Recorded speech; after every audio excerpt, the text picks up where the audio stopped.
तब विश्वामित्र ने मुस्कुराई कह गई फिर बात ठिकाने की। विश्वामित्र ने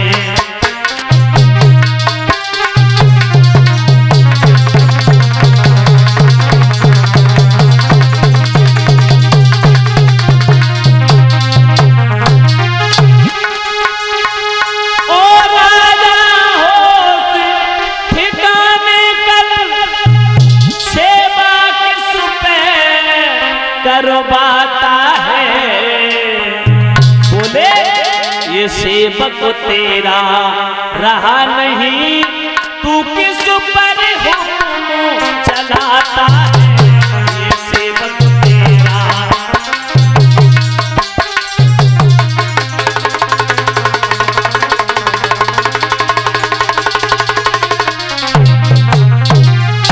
क्या महाराज ठहर जाओ, क्या पागल हो गए? बोले क्या कोई गलती हो गई महाराज? विश्वामित्र बोले सुन रे राजा, कुंजी लगाम का संकल्प तूने कर दिया पहले, और कुंजी लगाम के संकल्प में राजपाट धन दौलत प्रजा जमीन जागीर धन दौलत माल खजाना ये सब कुछ मेरा हो चुका। अब तो तू बोध है जो राज्य से बाहर हो। देख जहां से सूर्य उदय होता है और जहां तक अस्त होता है वहां तक तेरा राज्य है।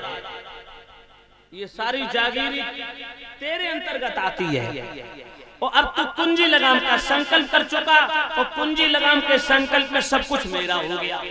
अरे तूने तो मुझे संकल्प दे दिया सब कुछ, अब तो तू बोध है जो उस राज्य से बाहर हो। परीक्षित जी राजा हरिश्चंद्र नहीं समझ पाए कि फेरी में विश्वामित्र ने कुंजी लगाम के संकल्प में सब कुछ ले लिया।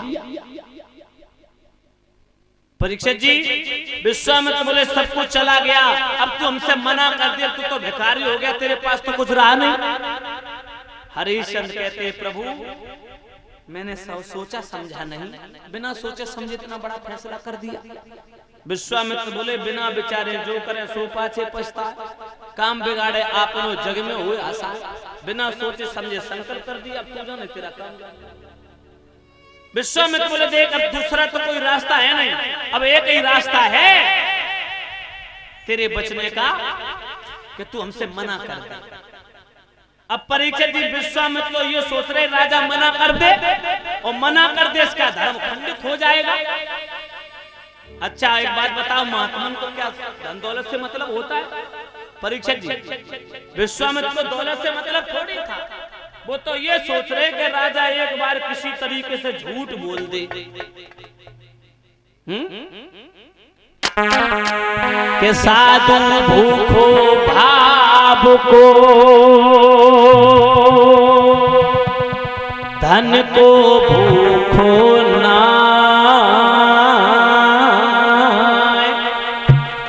जो धन को भूखो फिरे वो है साधु ना। संत जो परीक्षित जी भाव का भूखा है, धन का भूखा नहीं होता है। विश्वामित्र को दौलत की भूख नहीं है, धन की भूख नहीं, राजपाट की भूख नहीं, वो तो ये सोच रहे किसी तरीके से राजा झूठ बोल दे। लेकिन बा सत्यवादी हरिश्चंद्र बोले महाराज कोई बात नहीं, अभी तो हम नहीं ना करेंगे ना हाँ करेंगे, केवल मुझे एक अवसर दे दो। क्या अवसर? बोले मैं अपनी पत्नी से एक बार मिलना चाहता हूँ। क्यों? बोले मैं उससे पूछ लूं क्या वो मेरे दुख में साथ देगी। विश्वामित्र बोले अगर तुझे अपने पत्नी पर भरोसा है तो जब पूछिया उसकी क्या सोच है, क्या राय है। परीक्षित जी राजा हरिश्चंद्र चले, जैसे ही राज दरबार से महलों में पहुंचे, रानी तारावती ने आता हुआ देखा, देवियों खड़ी हो गई, अपने पिया का स्वागत और सत्कार करती हैं।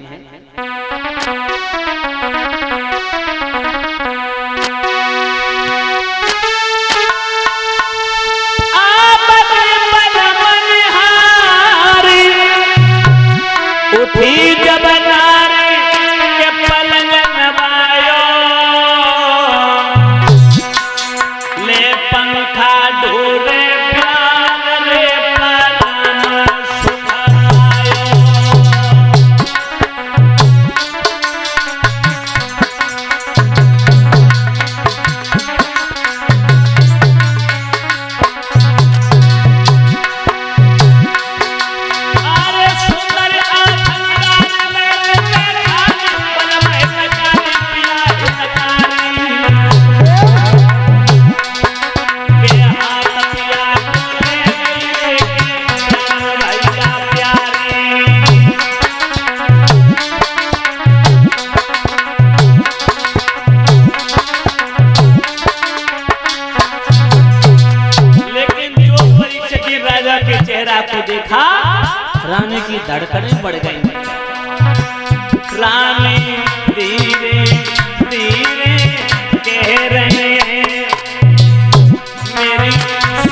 क्या बात है। आइए प्राणनाथ, आइए आसन ग्रहण कीजिए। देवियों अपने पति को आसन दिया, आसन दे करके आरती की थाल लेकर के आई और परीक्षित जी जो आरती उतारी है, आरती की थाल घुमाई, राजा ने कलाई पकड़ ली, कहा देवी इस कंचन की थाली पर, सोने की थाली पर अधिकार हमारा नहीं रहा, इसे दूर रख दो।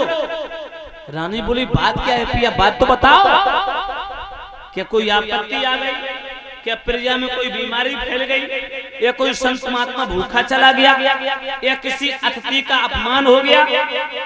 राजा बोले देवी एक महात्मा आया है, उसने कन्या के विवाह के चक्कर में कुंजी लगाम का संकल्प करवा लिया, तो क्या हुआ, ये तो खुशी की बात।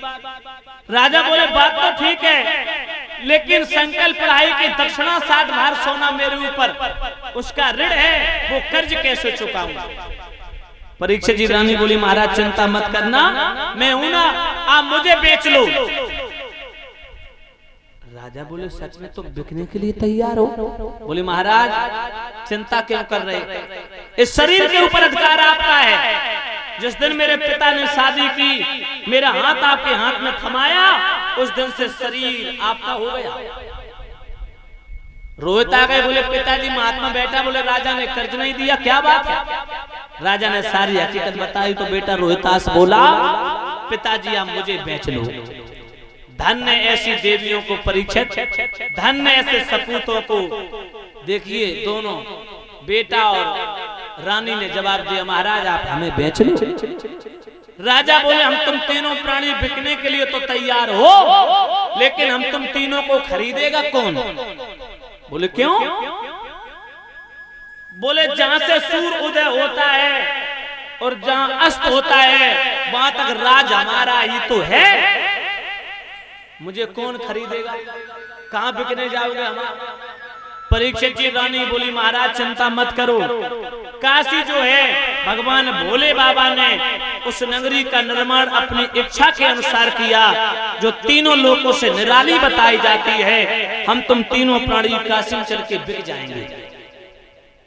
राजा बोले देवी ये तो मेरे दिमाग में नहीं था। परीक्षित जी धन्य है, धीरज धर्म मित्र और नारी। तुलसीदास कहते हैं आपत्काल परख जाए चारों।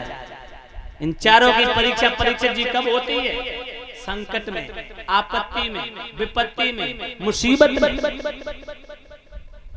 क्या बोली देवियों ध्यान रखना, मुझे बेच लो। ऐसी देवियों का इतिहास बनता है। माताओं तीनों प्राणी चले हैं विश्वामित्र के पास, उनका महाराज हम बिकने के लिए तैयार खड़े। विश्वामित्र बोले बिकने के लिए तो तैयार खड़े हो तुम, लेकिन इस भेष में जाओगे तो तुम्हें कौन खरीदेगा भाई। पहले कपड़े उतारो। राष्ट्रीय वस्त्रों को उतरवा लिया विश्वामित्र ने,